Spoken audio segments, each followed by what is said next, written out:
পশ্চিম লোকসভা আসনে মনোনয়নপত্র জমা দিলেন 18 জন প্রার্থী। সোমবার পর্যন্ত পূর্বে জমা পড়েছে 6টি মনোনয়নপত্র। পশ্চিম লোকসভা আসনের জন্য মনোনয়নপত্র জমার শেষ দিন ছিল সোমবার। মোট 18 জন প্রার্থী দাখিল করেছেন মনোনয়নপত্র। সাংবাদিক সম্মেলনে একথা জানান মুখ্য নির্বাচনী আধিকারিক শ্রীরাম তারণীকান্ত।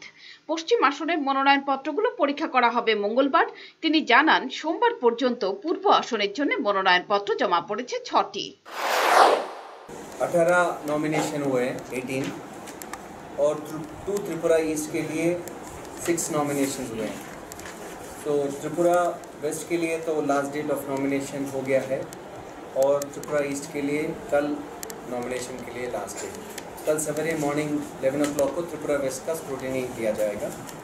ऑब्जर्वर्स भी रहेंगे, कैंडिडेट्स या उनके एजेंट्स वो भी रहेंगे।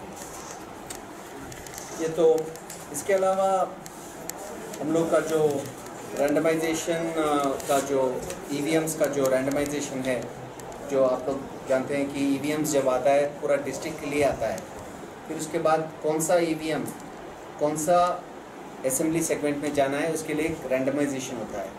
वो रैंडमाइजेशन 7 डिस्ट्रिक्ट में ख़त्म हो गया है, और धलाई डिस्ट्रिक्ट के लिए कल शाम को होगा।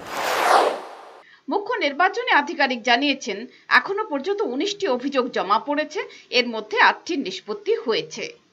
ব্যুরো রিপোর্ট, চ্যানেল দিনরাত।